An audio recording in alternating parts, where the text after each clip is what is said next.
thing too is by chasing, when you get those big headlines, you create a really bad habit that is super dangerous. You're giving into, oh my gosh, if I don't take this trade, I'm going to miss out. Like, you're giving into a really bad habit that can set you up for a lot of hurt in the future. So even if it works out this time or the next time, chasing is a dangerous game to play and can get you into a lot of trouble, because you're chasing, you're giving into your emotions. You're likely also to give into making bad risk management decisions, etc.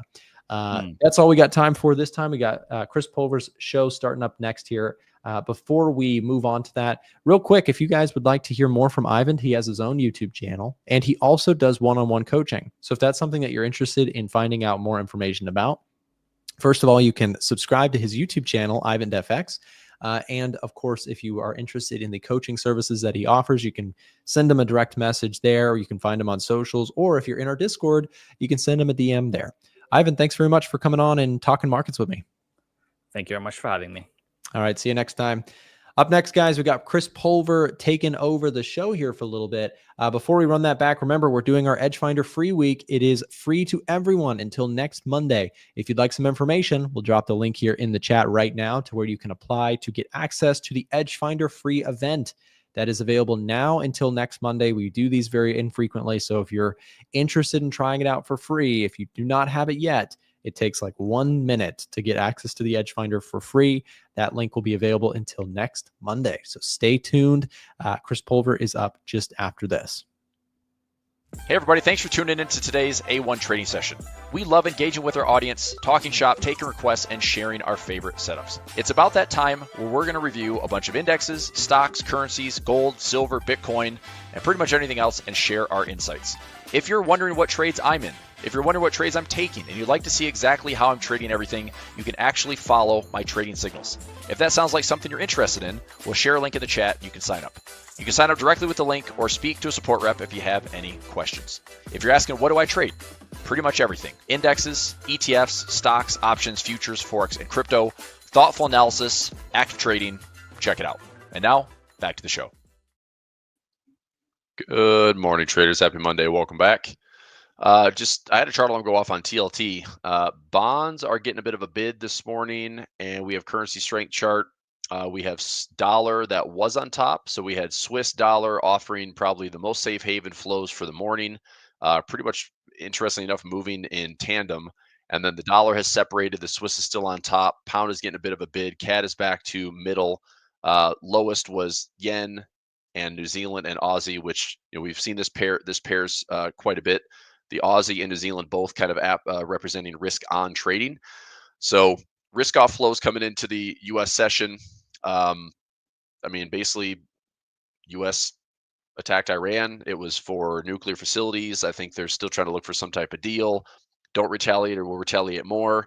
Markets were on edge over the weekend. I was curious what Sunday's open is going to look like. Futures market opened red and then quickly faded. Here we are, green on the morning. So again, very noisy. This actually was a sell side trade that I took this morning. I've got my resistance at blue, and it's being threatened a little bit. I've got my support side in blue.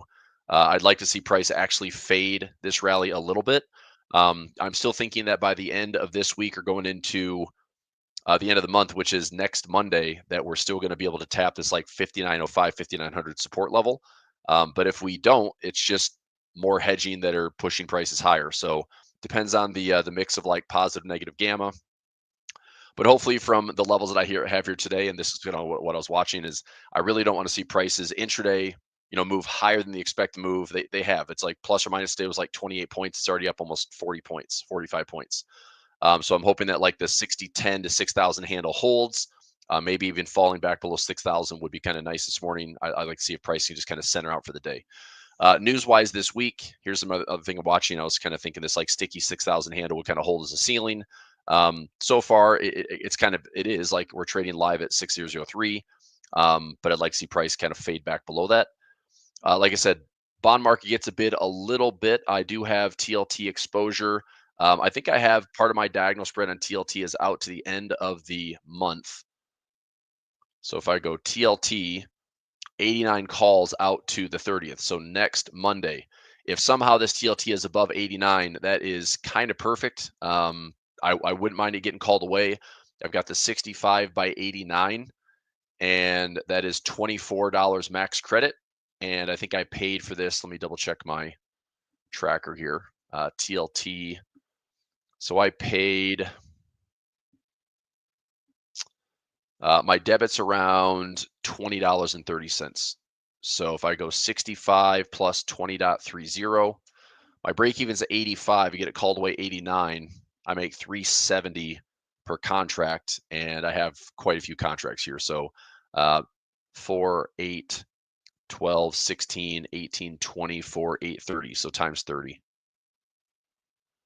So I make about 11 grand if it gets called away 89. So that's a pretty decent bid for TLT to keep surging this week. See if it does. I wouldn't complain. I mean, chart alarm set here 89. I don't think I'm going to roll it. I don't think I'm trying to hold and get a big squeeze on bonds. Good for bonds catching a bid. You know, dollar index. I mean, I guess was a little bit higher going into the morning, but it's faded. Let's see if this I feel like the dollar faded in the last like couple of hours. I mean, the dollar was on top at 5:30. Dollar's on top here at almost 8 o'clock in the morning Eastern time, and from 8 o'clock to now, faded hard. So you've got some risk appetite come back in the market. The dollar's fading. I still don't think this is the dollar that I sell. You know, I still think this is probably a squeeze back up to 101, you know, maybe 102. But I do think there are, you know, medium to longer term sell the rally outlays on the dollar. I just think it's a crowded trade where everyone's trying to short the dollar, and I'm not positioned to do that. I'm looking at you know, a 101 to 102 fade the dollar, which tells me again maybe I get a repeat of the trade that I took earlier. My euro dollar that I was long when we had this trade right here, I bought it around 111, 111 like 80, and I took it up to the highs around 115. I think I might try to do the same thing. If we fade back down to the same levels, I might dollar cost average in like that, and then try to hit the highs again. It gets a little bit more challenging. Let's say that the highs are here, right? But then it still pulls back. Like I'd still be interested in either, you know, short it with an asymmetry move where I can have more reward than risk that way, or I just simply wait and try to buy in lower, buy in lower, buy in lower, and then make sure the dollar's not coming back below this handle. You know, so I'm not chasing the dollar. I think that right now the DXY tells me this is a bear trap if you're trying to short the dollar. Oops. If you're trying to short the dollar into these lows, to me, that's a bear trap. So I'm not saying we can't poke the lows. I just don't trust them when there's a lot of hidden bullish divergence on this chart on the higher time frames. Oil, big spike up, 77, not quite as high as we had last week, but again, a lot of volatility on oil. I do have a trade running on CL. I'm not sure what it's doing right now, but I have like a 1111 trade going. So right here, CL. It's up 20 bucks. Pays me $220. I think the probability remains pretty high. I've got about an 86% chance of profit on that trade. Just depends on how much of a deal that we strike with Iran, whether we do or don't. Does price just immediately collapse back down to $65? But I think if we remain elevated above 70, I think there's a lot of chop in here. If we stay above 70, that's probably a good sign. I mean, my futures trade is not out that far. I'm out. I guess I'm out further than I thought. I'm out to December, but I'm $50 is my strike. So I don't really have a ton of risk unless oil is going to be below 50 bucks, which at that point, I think a lot of companies would argue that it's kind of unprofitable to have oil at those levels. That would be fresh lows. So keep an eye on that one. Gold, again, remaining pretty well bid off the 21 period moving average for now. We're holding this 21 period moving average. Is gold capable of continuing to kind of work its way up into this high? I don't think that I want to be buying gold into the high just because I feel like we still have a range potential. I'm still, I mean, I sound like a broken record here, but for months now, I've just talked about I can't buy gold without having some type of better test of this 144, the 200 moving average levels. Like this to me is really, really strong support. So I'm still long gold. I'm still holding long gold. I'm just not adding to my positions. Now there's ways that I could. I put in a GLD trade. I did a 1-1-1 on GLD, which is actually I take that back. Did I do a 1-1-1? Let me check. So new account last week, GLD. I bought the 270, sold the 265. Oh, never mind. I just did naked puts. So I put on a 230 hedge. That's an out of the money hedge, but I put on a 270, 265 put. And that is up it's about $320 of income. Also, it's a spot that I would say I want to own GLD. If I could own GLD spot price gold 270, 265. Let's go to that price here for GLD. Look at my moving averages. This is 271.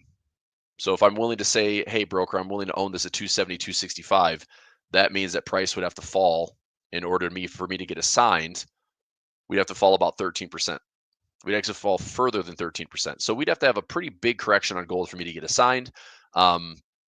If we do have more of a dip, then I'll start dabbling with some gold futures trades. I can't justify buying gold at these levels without thinking something like this. Either one, we go sideways and these moving averages catch up and it's just support, like dynamic support in here, or we break through these highs and we have like a gold bubble that then this gold bubble in the near term ends up bursting and popping, and then it becomes a big shakeout. Market kind of resettles and has to start over.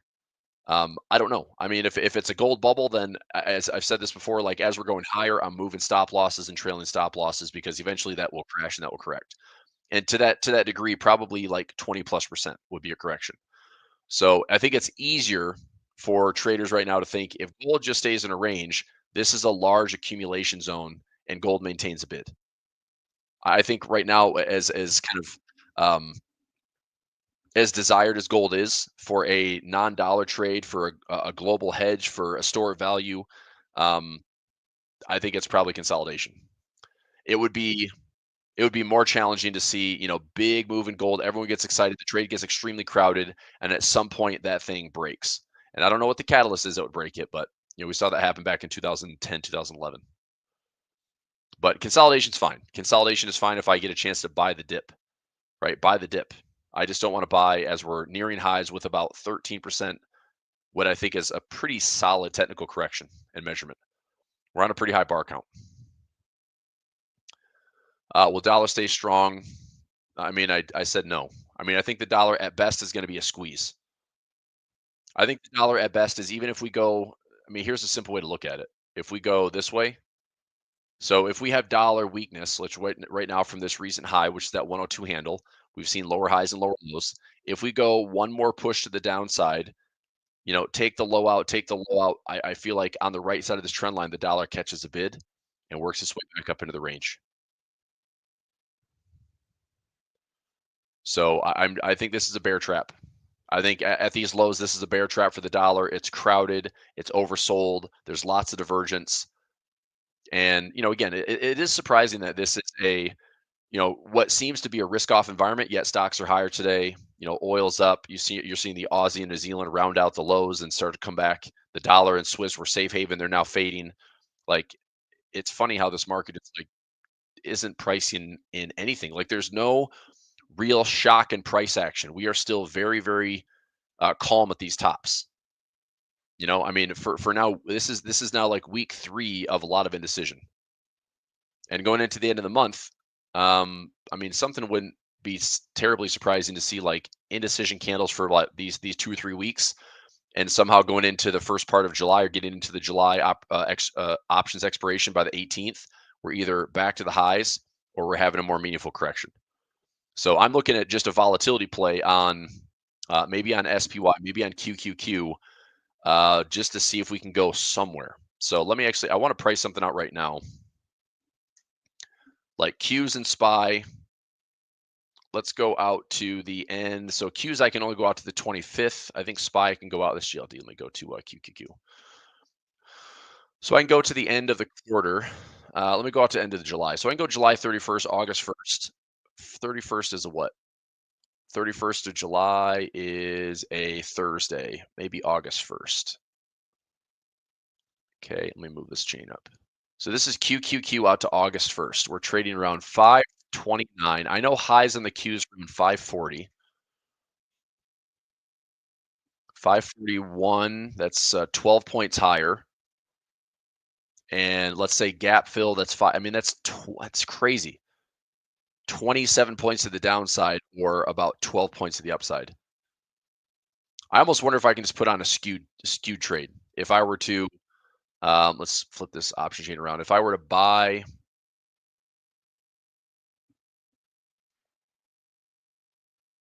give me 1 second here.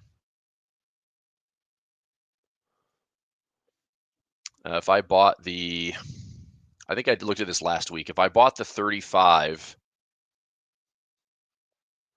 so bought the 35 and maybe sell the 45. So I pay, 487 to make 500. That's fair. I mean, this trade kind of covers itself. It's like this would have to happen sooner than later for this to be really good pay. We'd have to break all-time highs. I'm not saying that we can't, but this is one way to trade it. If I shorten this up a little bit, it's a little bit cheaper. Now I pay 260 to make 5, so it's almost a 1-to-1. It's not great. On the downside, however, I can make a lot more on the downside. If we get anywhere near this like 505 zone, so from 505 to like 485, let me take a look at that one. So if I priced in a 505 by 485, so on the downside, I have $20 of potential profit that only cost me maybe $3. And on the upside, I go 535 by 40. That's paying about 260 to make 5. So the skew, it's like there's a huge dead zone here, which is why I don't like this trade. Like it's still a $500 risk, but on the upside, I mean, the dumb thing about this is on the upside, I can't even make enough to cover the size of the trade. So I have to go wider. I've got to go 5 there. So now I pay 750 to make 10. I still make hardly any money on the upside. I kind of hate that. I hate where we're at. It's kind of it. Like I hate where we're at. So I can't even do a volatility play. Now I could make this a little bit simpler and, buy the 530, sell the 540, buy the 529. So for 880, I can make $10. You see how like stupid this is priced? That's insane.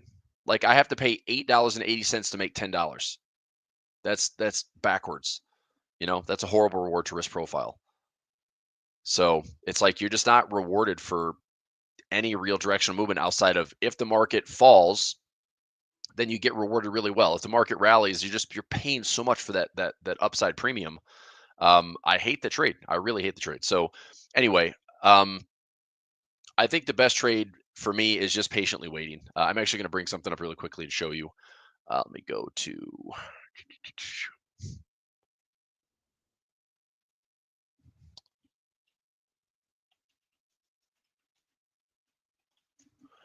All right, so I'm going to show you a little back test on one of my favorite strategies that I do for the Pulver alerts. It takes some capital to run this type of strategy, but it is one of my favorites. I could do this trade back for the last, I could go back a lot further than 2023. I'm going to go back to, the data here starts in the let's go 2013, January 2nd to present. This would be a SPY trade, and I'll just do a custom.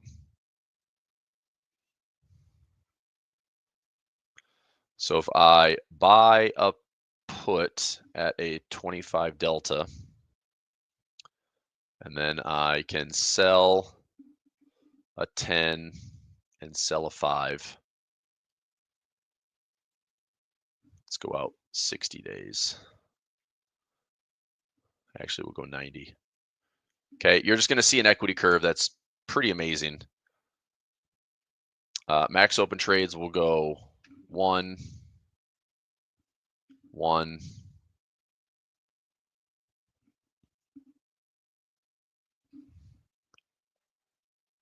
The goal is let's do this trade monthly.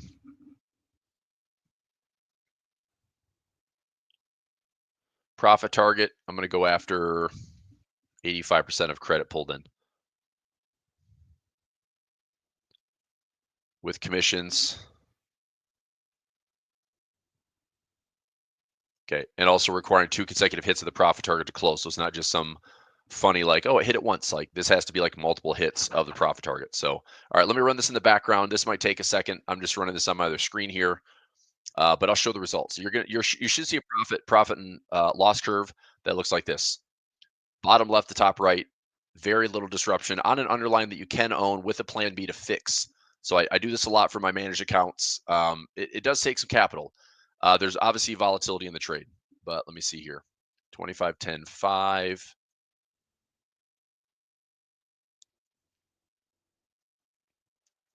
Okay, let me see 1 second here. Starting funds.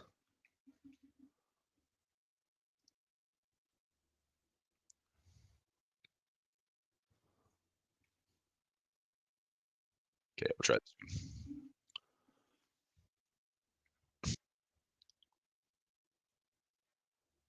Okay. So I still think in the near term, a pullback would be great. I mean, just looking at, I've got all these moving averages on here. This one is, what the heck, dude?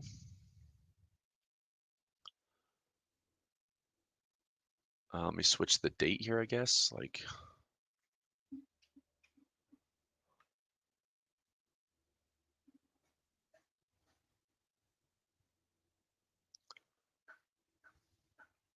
okay. It should be a little bit easier. I'm giving it like some looser parameters. Like instead of going exactly 90 days, if it's 89, 88, 92, just roughly around 90 days expiration. All right. I'm hoping that, let me check what this exponential moving average is. This is a 21 period. Let me check and see where these are at. This one is the 50 period. I'd love to see at least a pullback towards the 50. So pull back to the 50, pull back to the 200. Whether you use simple or exponential moving averages, to me, a little correction into this area. And even if it's one of those like 1 day spikes to the downside, and I know those are super disruptive. I'm really surprised that that didn't happen, that we didn't have like, the threat of war, the US attacks, and Monday's not just like a big face ripper to the downside or, face melting bearish day, because like who knows, right? Escalated uncertainty. Are we gonna have a war now? Market's like, we're fine. It's just like boring old 2-day or two-week chop right now. Let's see here. What else? That is not right at all. So buy a put, sell a put, sell. There's no way.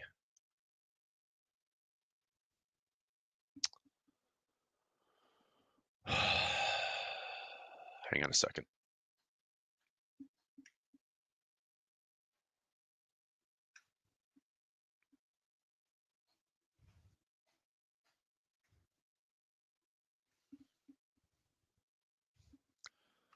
Try something different. I'm trying to get the delta correct on that little back test.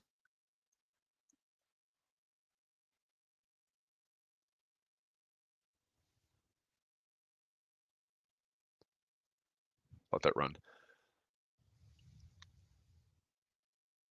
Okay, so I'll point these out again. So the 50 period right here, the 200 period right here, it is, as much as this is annoying and sideways, it might just find a way to keep going higher and higher and higher. I do think at these highs, if you go back and look at any major correction we've seen in the last 10 to 20 years, any type of like 10% correction, price comes back to the highs and usually stalls or pulls back.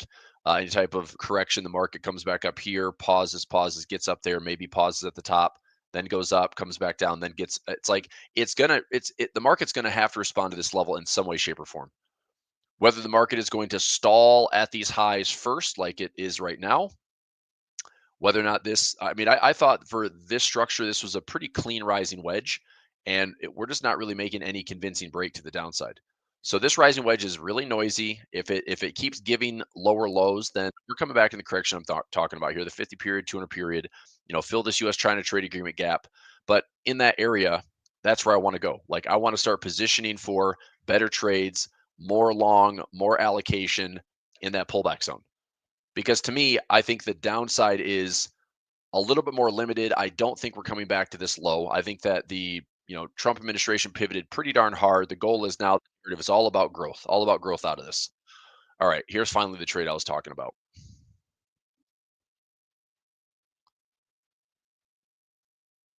Okay, that's the P&L curve I'm talking about. This is one of my favorite trades to do for my managed accounts. Manageable drawdown, super high win percentage. Obviously, it's undefeated, but there's flexibility in the trade. That's also taking a cap profit target. I could also tighten this up. This is all based on deltas, expirations. It does take some capital. You're pulling in every 90 days about $400 to $500. This is on the SPY. I mean, I've seen this trade executed on the ES, and you can make a lot more money on the ES, but you take on also a crap ton of unlimited risk, and that's not what I like. I mean, at least for the SPY, I have the cash to say, well, if I own the SPY, get assigned the SPY, I can repair the SPY. ES, you can't. You're gonna have to use the stop loss of, hey, I'm down, 203% of my net premium. I should get out of the trade before it gets exponentially worse. I saw some great traders last year during the July to August dip, especially that like August weekend going into the 5th. If anybody remembers August 5th, that was the Japanese yen deleveraging. Crazy stuff happened over the weekend. The market was down 3-4% overnight, and the futures market exploded. And that volatility went from like a 20 to 40 or 20 to 45. And I saw traders that do this style of strategy with this beautiful equity curve that all of a sudden literally gave back months and months, if not years, of profit, just because futures market has that leverage and things get priced in so aggressively. It was triggering stop losses at 3, 4, 5, 6, 10 times your stop loss. So I was fortunate that I had limit stop losses, and the funny part is I know that I'd rather trade the SPY. I think there's the famous saying is the trader that dies with the most SPY wins, the trader that dies with the most NASDAQ, in my opinion. So SPYs and Qs, if you have more SPYs and more Qs, you're probably going to be pretty profitable. It's just a matter of managing risk. So anyway, I do this trade a lot. So this type of trade is what I want to do if we see a pullback. If we see a pullback, we see a little spike in VIX, that's good. I want to sell some premium. I want to put my levels down here.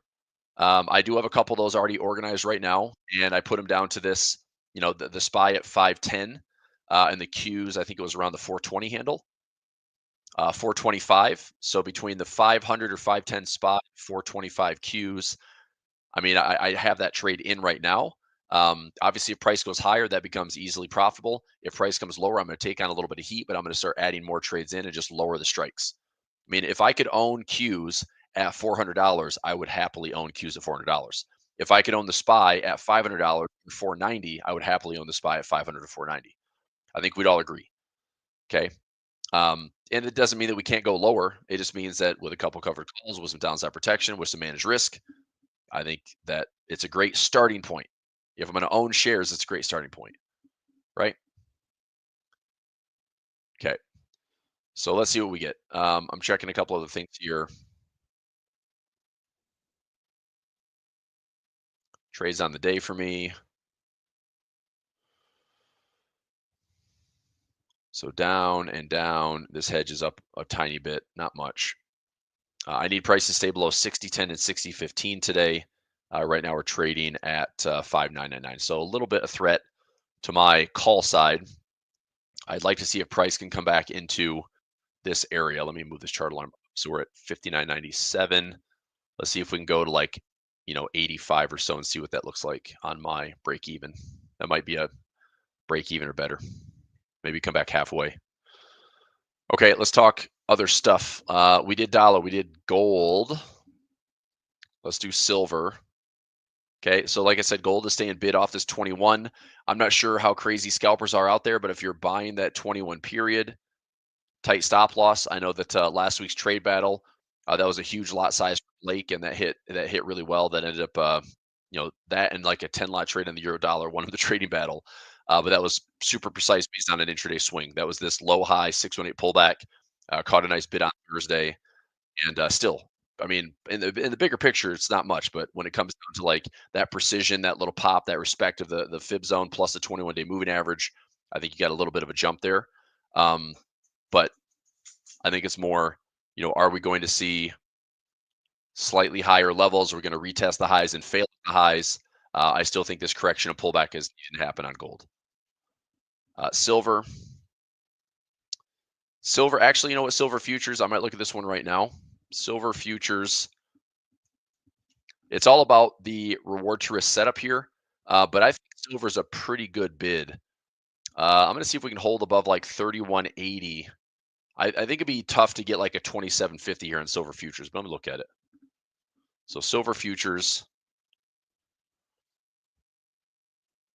could I do a 27.60? I mean, I might be able to, just depends on how far out I can go. I can go out to end of the year on silver, 27.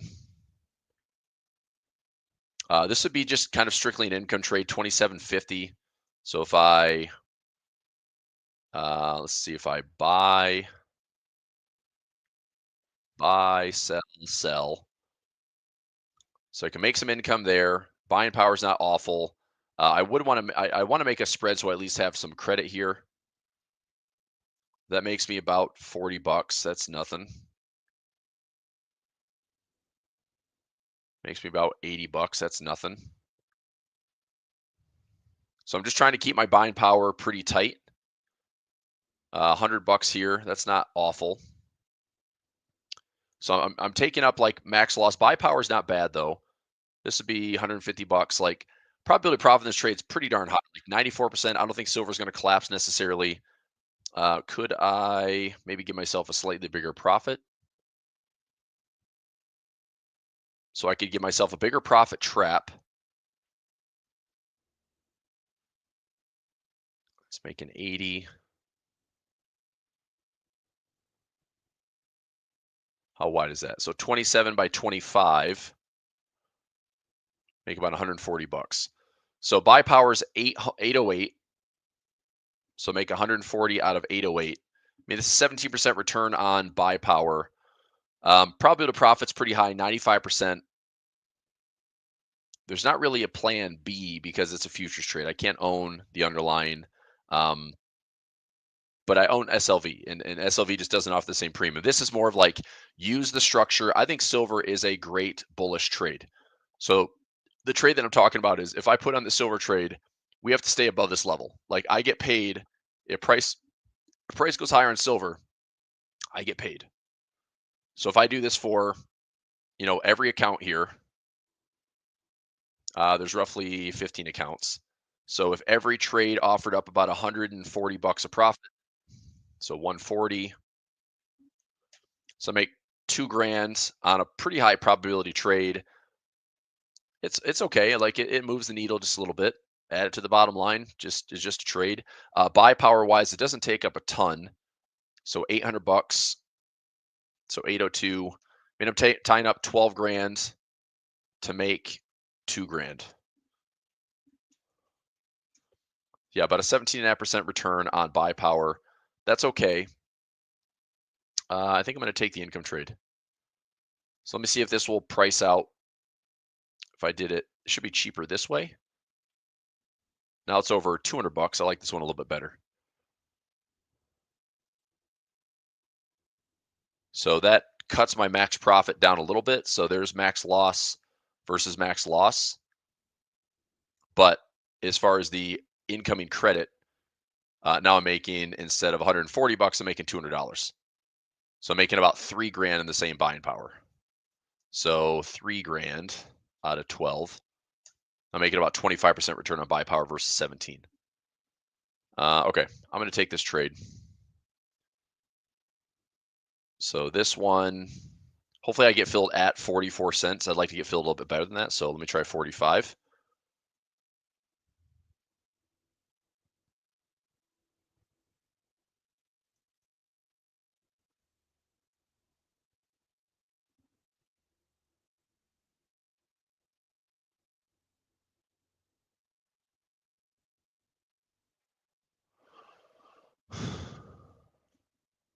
Okay.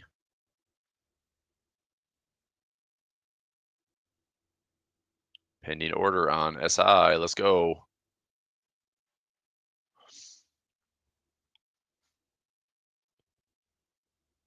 I'm looking for just up here, like where to go. All symbols. It's right there.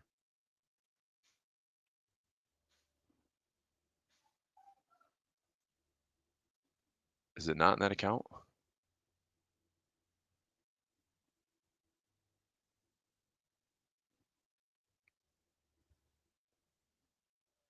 What in the heck?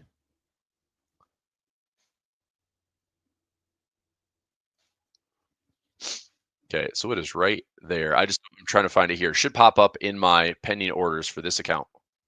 There it is. See that right there? That's so weird. All right, anyway, 0.045 not filling. So let me replace this to 0.044.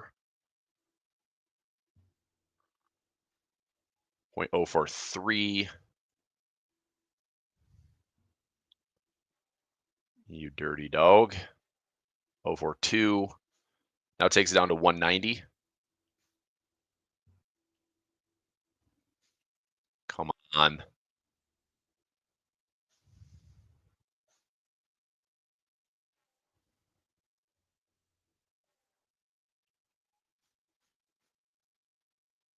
Go clear. I'm going to cancel this trade. So that started out at a 27.50. So 27.50 by 25. I'm going to go one wider, one wider.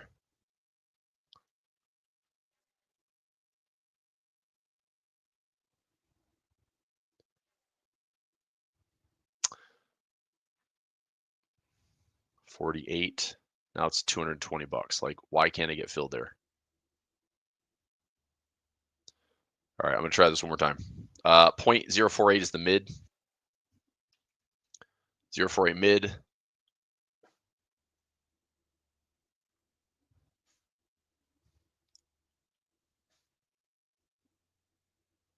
$4.7 puts me at 220. Gotta be kidding me, silver. All right, I'm going to come back to that trade. That's stupid that it's taken that long and not getting filled. So I'll put a pin in that one. I do like it. I think it's just a little bit less liquid. You look at the open interest. It's very quiet just because it's so far out of the money versus what we have kind of around current prices. So anyway, I'll come back to that one. I do like the trade. I'm just trying to get a silver trade in income wise out of the way. I think silver is looking good. If we have any dips or pullbacks in SLV, I'm still targeting SLV at 44. And if you go back to the daily chart, weekly chart, I'm targeting all-time highs. So SLV all-time highs at 48. Yeah, I'd love to hold my SLV shares up to $48. I think that's an awesome profit target. All right, let's move on. Bitcoin, we just dipped below 100K over the weekend. So here's the daily. Here was yesterday's price. So yesterday, Bitcoin took a low of 98,240. Just rolling over a little bit. I still think this is a pretty good accumulation spot for Bitcoin. So, slightly lower highs and lower lows. Maybe it starts to roll over a little bit more aggressively, but trend line break area, keep an eye on it. I still think this needs to pull back into some pockets and inefficiencies. Maybe we have more of a full on, accumulation at 75K. To me, that's like a no-brainer buy. Even if it's just a range trade, you buy here, you look at taking a partial profit around the highs at 110, 112. Like, that's a great trade. Obviously, if you're more longer term, you want to see all-time highs again. But anyway, we'll see. Just stay patient. Pullbacks on IBIT, yes, you might be getting filled here around like the 55 handle. MicroStrategy trading at 364. Let's see what happens here. Coinbase, after being announced that the stablecoin bills passed, then that was a big jump in Circle. That was a big jump in Coinbase. That was a big jump for a lot of things kind of crypto related. That was a huge hit. That was when MasterCard, Visa, PayPal, some of those other finance and payment companies were just taking a huge hit. Coinbase is up. Ethereum pulling back. I'm glad I didn't kind of get suckered into that bull flag, but I'm telling you, like, this might be just a really good textbook structure trade. You kind of buy for the swing and look to see if this thing heads up. I mean, you can see the asymmetry right here. If I were to buy, I mean, now is a 382. I mean, even a 50 with 618 pullback, and you take profit up here. So your stop loss would be below the swing compared to your reward. I mean, that's roughly 2-to-1. Like, that's a good looking trade. Not guaranteed. There's still going to be risk, but that's a pretty good looking trade. Copper, I have an expiration, I think on the 25th on Wednesday. I might end up losing $90 on that if we're not down into this green area, which is fine. JPY, this is Japanese yen futures down. See how this one stays bid. This is still, to me, the big inverse of the dollar yen. If we end up breaking this ceiling or breaking the floor at 140 on the dollar yen, that's a huge potential move. The Nikkei still trying to carve out slightly higher highs. My EWJ has rejected these highs. It's not great. I want to see if we can somehow breach these highs, but we're down about 5 1/3%. So I'm still hanging on to FX or EWJ. The DAX, watching for more respective pullback levels. The FTSE, same thing here, more pullback levels. Argentina, maybe the 200 moving average. China, hanging in there. I'd like to see a little bit deeper. I mean, we've seen really good support around all these moving averages. So even buying like the 144 to 200, if China is going to continue to kind of channel this way, deeper pullbacks have been proven to be a lot more profitable. EWZ, hanging above the 200 moving average on Brazil, looking to see if we break the highs. Latin America, same thing. Can we break the highs? MAGs, not really moving. It's just sideways stuck, a lot like the S&P and the NASDAQ. We're sideways, we're stuck. Next move in MAGs, I don't know. I mean, I think this whole thing for AI is still going to benefit MAGs. I think the one laggards might be Apple. I think Google, Apple might be the only MAG 7s that are left behind, more so than the others. I think that your Teslas, your Microsofts, your Amazons, even Broadcom, which isn't a Mag 7, but it's over $1 trillion now. It's like those are all in the AI space, like very aggressively. Meta's in the AI space. I think, Google and Apple might be the ones that are left behind a little bit. So if you're trading mags, I mean, individually, I almost wouldn't put too much emphasis on Apple and Google. I wouldn't count them out, but I just think there's going to be better gains ahead with other companies that are just more vocal about what they're doing with AI. So not to say that Apple's not still a strong company with a ton of cash. Amazon, I still like longer term, holding this thing up to highs and beyond. Broadcom, after a bit of a pullback, I mean, I'd love to see a pullback here. Can Broadcom go high, low, lower, high, lower, low? Maybe set up for some type of decent dip, take the low, take the high, look at some fib levels, and maybe accumulate in here to get back to highs. Wouldn't be a bad trade. Google, again, not responding super well. We're quite a ways away from the highs. I mean, Google could still maintain a pretty good bid at 150, but I'm not trying to hold on this one forever when I think the other Mag 7s are better. Meta, I mean, a pullback into this like 620 to 600 zone. I wouldn't necessarily want to just jump in and buy Meta, but dollar cost averaging here would be fine. Dollar cost averaging in here would be fine. If we get to this level, I might end up doing some ratio spread or some 1-1-1s down here. I don't think those are going to get assigned. I think that's more of a income trade, but I'll keep an eye on it. Microsoft, I mean, my dollar allocation worked out pretty nicely. I was buying in here, I was buying it here, and we've had a run to all-time highs. So any dips and pullbacks, I still think Microsoft, has good upside potential. Netflix nearing highs, Nvidia nearing highs. Tesla, we had a big announcement over the weekend that I believe there was some automated robo-taxis going in Austin, Texas. Apparently that caught a bid here. So robo-taxi service in Austin using 10 to 20 self-driving Model Y vehicles. Shares rose 1.4%. So, I mean, big run on Tesla just on good news. Like, it's more than a car company. I know that all of the kind of believer Tesla investors have said that, and we're just kind of getting some more evidence of it now. It's still volatile, but that's kind of encouraging. Berkshire back to the 200 moving average. Like I said, bond market today catching a little bit of a bid. 89 is my level for my diagonal spread. I'm looking to see if we catch a bid on bonds. If we do this week, that's fine. I've got my expiration on the sell side at the 30th, which is Monday. 10-year yield down to some recent lows. That little bump up in TLT. 10 years pushing down 4.32. It's still nowhere near Liberation Day announcement, so we still have a long ways to go. But it's still an encouraging decline in yields as we see bonds going higher. 20-year hasn't quite taken out this recent low, but 10 years has. So, yeah, I mean, it's something to keep an eye on. I mean, this is one thing I'm watching. If the 10-year yield gets back to Liberation Day levels or lower, then anybody interested in the housing market are rates improving, maybe just house prices come down. Okay, average mortgage price 6.8. Futures market, we talk about precious metals. Like if you're trading platinum's been running like crazy. Uranium, let me take a peek at uranium here. Okay, I do have some shares of this URA. I might end up taking the profit here. I could let it run. I mean, this Oklo stuff running has been pretty crazy.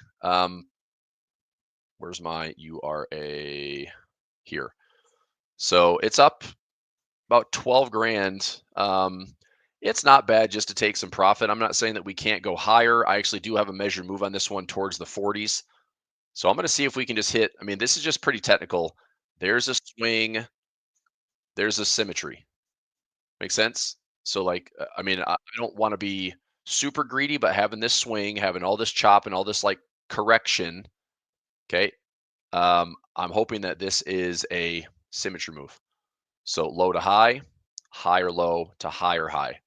So if this chart alarm hits at 40 to 42, um, I'm not saying that we can't go higher because we probably can, but to me that's like a good enough. That's a nice swing. I've been holding this for a while.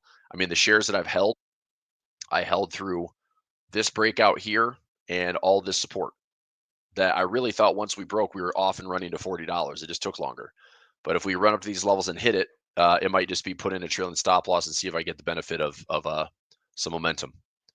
But so far so good. I mean, so I don't feel like a fool that I have not participated in the kind of uranium pop that the market's given us. You know. So anyway, I'll keep an eye on that when chart alarms are set. So I'll watch URA. What else? Some other stocks, Alibaba, anything here. This is just a little China exposure. Baidu still like can't get off its butt off these like $80 lows. KWeb, JD, I still need to sell. I think I've got a covered call on JD. Let me double check that one here. JD. So I've got 36 at July 3rd. So a couple weeks out, but just continue to lower the cost basis there. Schwab dividend, Schwab growth, fine. Bouncing back, finding some inefficiencies. Growth has been doing way better. Russell growth has been doing way better. Advanced decline lines, are we above the 50-day? Shows here 64% of S&P stocks above the 50-day. Shows here about 45% of stocks above the 200-day. So a lot of stocks are still kind of stuck between, can we break above that 200-day? Can we not? Right now, the 200-day on a majority of stocks are still holding at somewhat resistance. We have 68% of NASDAQ above the 50-day, and we have 58.41% of NASDAQ above the 200-day. So tech is mostly in a broader market, kind of bull market. I think there's still dips and pullbacks that are likely. This to me, between these kind of four charts, do represent really good timing for market breadth. So if you look at this, I mean, the symbol is S5FI. That's for the 50-day S&P. S5TH. S5TH is the 200-day.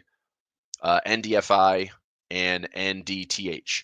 The only reason I use these is because if you go back to a daily or weekly chart, these can offer up some good opportunities to buy dips and sell overbought conditions, or at least start protecting some profit. Okay, so I do spot check those quite a bit. Individual stocks, MasterCard got beat up pretty badly last week with the stablecoin announcement. It's still down pretty hard. Visa, kind of the same thing. Now, I mean, with this being down enough, it's like, is it a good stock for me to say, well, it got beat up badly. We're having this huge pullback off the highs. I mean, it's down 11%. Now, could I put in a trade on Visa that's like, I mean, I don't know. Why would Visa not adopt more in crypto? They've got to be close to doing something like that to kind of get into the good graces of like where this stablecoin stuff is going. But maybe not. Maybe I'm wrong. So I just don't want to see a stock that's, $300. Like MasterCard's $500. I'm not interested in owning 100 shares of that. That's way too much. I'd rather own the S&P for crying out loud. Visa, $340. Amex is actually a little bit better. I don't know how Amex has been more resilient, how this wasn't affected by the stablecoin announcement. I don't really know. These trades are done and over with and profitable, so that one's fine. Johnson & Johnson, I've got a 140 and 135 naked put on that one. PGR, I put in some ratio spreads here, looking to stay above the 195 handle. CB, another insurance play. It's a bit pricier than PGR. I just stayed in PGR at the 200 movie day. Palantir, kind of eking out some highs, got some ratio spreads. HIMS, I'm not sure what happened HIMS wise with news, but that's a big one. 26% after Novo Nordisk ended their partnership with weight loss. Oh, wow. So, wow. That's big news. It's like HIMS and hers. So this was kind of like telehealth where, you can call in, there's stuff for, hair loss, there's stuff for weight loss, there's stuff for, whatever. Personal needs. But I bought HIMS at like literally SPAC, like single digits, and this stock became just a monster. That's crazy. That is kind of big news. Now I don't know if that does like permanent damage, or there's enough other brands that maybe it's not all Novo Nordisk, but that's a big drop. I do have some exposure here. I do have some ratio spreads. Let me show you here. I do have, I think they're just ratio spreads out to the end of the year. HIMS, yeah, I mean, it's down today because of that big drop, but 27 by 26, 26 by 25, 27 by 26. I mean, it should be fine. I mean, based on the option chain go out to January, January option chain, I mean, those are still, look at how crazy this move is now. Like even the expected move is like, well, we could go to a 7 delta. That's still expected move. That is kind of crazy. But my risk would be here around the $26 handle. That's currently a 13 delta. There's still about a, shows here out of the money percent. Like this whole thing just got blown up because of today's pricing. But realistically, if this option chain settles, then this still has about an 80+% chance of profit that I'm not assigned below $26. So I'll keep a close eye on this one. Here's 30 bucks. 26 is like owning this thing at the April lows. I'm hoping the stock is, not all like, wow, because it did weight loss, it's this, bullish. And now that they don't, they're not. I think there's more to it than that. It's at least a household name at this point. Carvana, pretty volatile. Salesforce, O'Reilly, Redfin, Zillow. I think Redfin, Zillow, maybe some love later this year, maybe Rocket Mortgage later this year. I think we need to get some more clarity out of the rates. I think as long as housing mortgages rates go down, then those stocks possibly benefit. Uber, I would say pretty resilient. I'm surprised that Uber, Lyft aren't dropping a little bit more aggressively, considering you got Waymo, you got robo-taxis now, like that are in the mix. Maybe they start to buy the fleets. I mean, honestly, why not? Why wouldn't they? Buy some automated taxis, put them in the fleet. It's still Uber, but now it's an automated Uber. I'm sure that could be a thing. Sector-wise, currency-wise, let's just do a quick recap here. I've got to bounce here in just a couple minutes. All right, come on. Let me set a chart alarm right here at this low. See if we can revisit that. I feel like I missed my daily profit play a little bit. So SPX on the day. So I'm still down a couple $100 on selling SPX this morning. It's still safe. I mean, 60, 10, 60, 15, still my levels. I just hate when we get a big sharp directional move. I'm still up a little bit on my hedge, but not much. So I just want price to stay below 6005. I'd like to see price, maybe tap the highs, come down, lower high, maybe a lower low. See if this can hit my 5988 chart alarm. I'll set this at 85. 5985, just a little bit lower. And then I might as well set a chart alarm here at 6010. So chart alarm at 6010 there. So whether we, threaten my call side or we stay sideways, these are some of the ceiling levels I was watching today. Came right up into resistance. Hopefully it's just going to reject and hold, get back to center around 5980. Sectors, currencies, any currencies you want to take a look at. Here's currency strength. Again, Swiss staying bid, dollar, taking a nosedive back to baseline. CAD's with it, Euros with it, pound is up a little bit. Aussie, New Zealand yen starting to come off the lows, but still, I don't know, I'd say reasonable volatility today, 70 and 80 on the vertical axis. We get some separation there. That shows a, Aussie dollar pullback, a New Zealand dollar pullback. Those are pretty decent. So that's not a bad pullback. This kind of long, I mean, I was really hesitant, especially in a currency market. Like I'm hesitant to buy structure like that. So we'll pull back into these same lows or pull back into, here's a swing low, swing high, just plot a fib. I mean, honestly, plot a fib, take your low, take your high, and it's been drifting higher. So maybe this is the better swing. That's the better swing. Now look at your 38, 50, 618 pullback zones.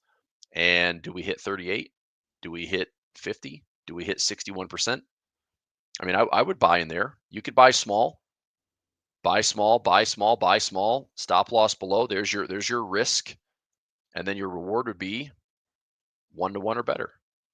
If you want to get to a full extension move, that's going to be roughly a 2-to-1. Just exceeding a 1-to-1 is right here. So this is greater than 1-to-1. It should be about a 2-to-1 or better. 2-to-1 plus. But you're still waiting to see, like, do we get more pullbacks? That would be that correction and squeeze on the dollar that I was talking about. Make sense? All right. Euro Aussie. I mean, I missed the move. This trade originally, so the Euro Aussie was, I wanted this trade.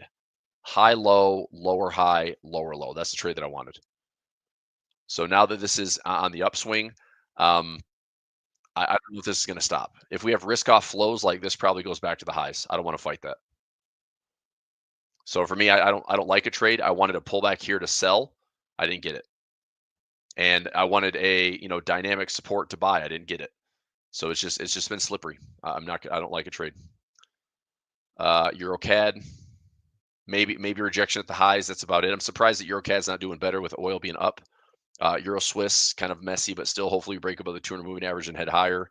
Euro Pound, lots of back and forth. There's just a lot of back and forth in that one. Euro Yen, good Lord. Wow. I saw Swiss Yen hit some highs. Look at that thing. This is why I said don't sell the Swiss Yen. If anything, this has to prove now that it's got to break the trend line. I don't know if that's the case. We're at 0% interest rate. This is actually a positive swap. If you're short Swiss Yen, it's a positive swap, but this trade is not even close to confirming. So maybe on the right-hand side of the trend line, you can sell the top, but it would definitely come with a stop loss if you ask me. Euro New Zealand, very similar to Euro Aussie. We did actually have better support in here to buy. I was looking for the the 200 to 144. I was looking for this low. I was looking for this inefficiency. That's where I want to buy the Euro New Zealand. I didn't get it. Initially, the trade was high, low, looking for a lower high to lower low. I didn't get that sell trade. Again, just it slipped between my highs and lows that I wanted to trade at. Euro dollar, I'm going to wait for some pullbacks. Pound Aussie, if you bought some equal support, that's it. Pound CAD, no trade. Pound Swiss, I still like long in this one to the 1350 zone. Pound Yen for scalpers, just continues to grind higher.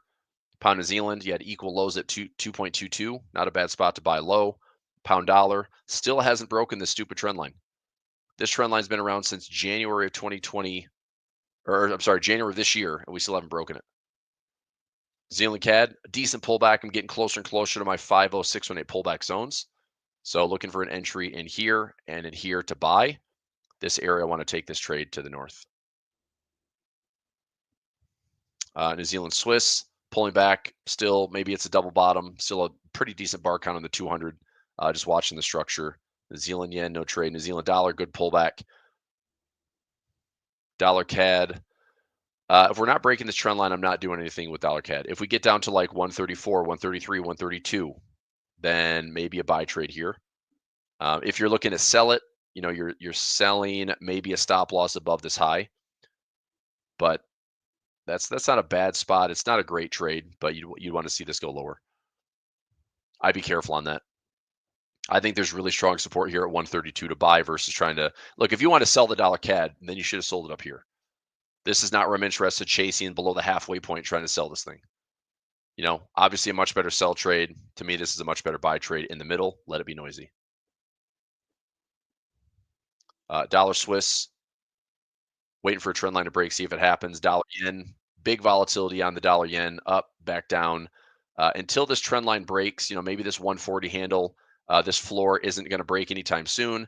Just watch. I mean, this could spend months and months and months consolidating again and again and again.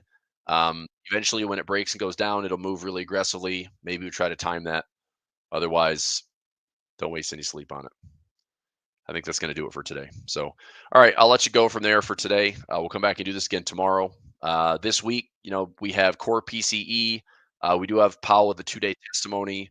We are coming into the end of the month, end of the quarter. So that's going to be maybe spurring up a little bit of drama and volatility.